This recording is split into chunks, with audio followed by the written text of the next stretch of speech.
Hello दोस्तों, नमस्कार। आप सभी का स्वागत है। प्रश्न नंबर 2 का क्वेश्चन नंबर 5 देखिए कि एक द्विघाती शून्यंक ज्ञात कीजिए जिसके शून्यंक दे रखे हैं। अपने वही शून्यंक दे रखे BOC, तो पहला वाला B होता है, दूसरा वाला C होता है। कोई द्विघाती बहुपद ज्ञात करना है तो उसकी सीक्वेंस हमें पता होनी चाहिए कि AX² plus BX plus C बराबर 0, इस तरह से होना चाहिए। ये क्या है, एक लाइन लिखेंगे शून्यंक का योग, शून्यंकों का योग,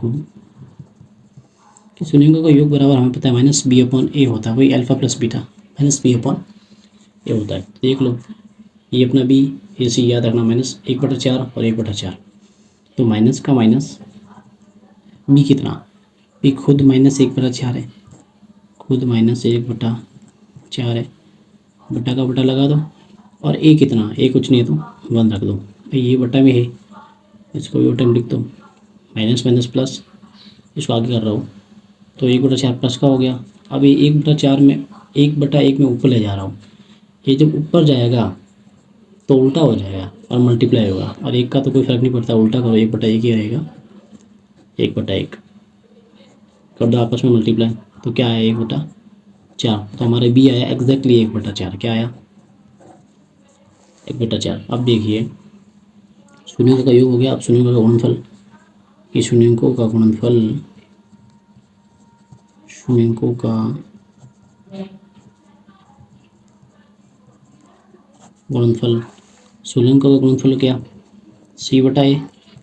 C कितना, 1/4 में बताइए, आगे ऊपर बताया था 1/4 बटा का बटा, ये कितना, कुछ नहीं तो 1, ये बटे में तो इसको भी बटे में भी करना होगा, लो भी कर दिया, ऊपर ले जाओ तो 1/4 था ही उधर, जब ये गया तो मल्टीप्लाई में 1/1 हो गया, गुणा किया तो 1/4 आ गया, ये अपना एग्जैक्ट C आ गया। अब हमें क्या करना है, सीक्वेंस में सेट करना है, वही AX² BX प्लस C में। तो सीक्वेंस अपनी देख लो,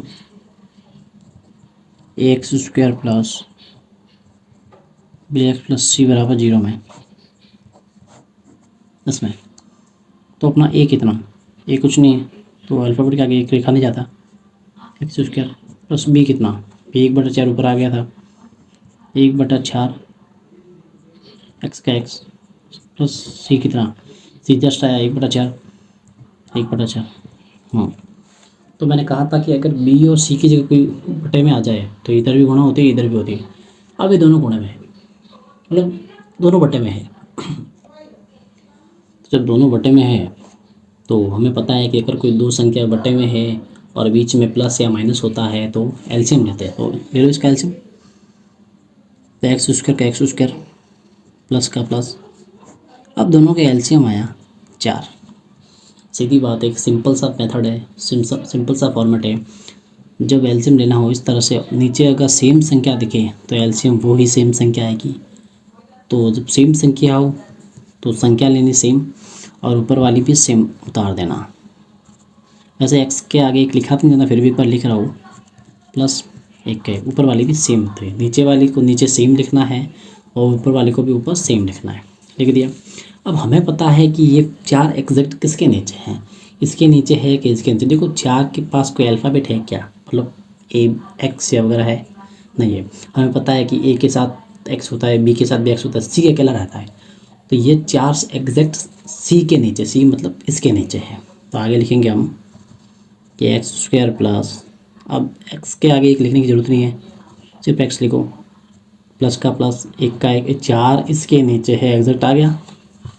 तो हमारा अब ये क्लियर है कि जब B और C के नीचे कोई बटे में होते हैं तो B इससे भी मल्टीप्लाई होता है, इससे भी होता है। तो कर लो, 4 को x² से किया तो 4x² प्लस का प्लस, 4 को x से किया तो 4x प्लस, अब यहाँ से 4 हट गया तो क्या बचा इधर 1। ये हमारे द्विघाती बहुपद कंप्लीट।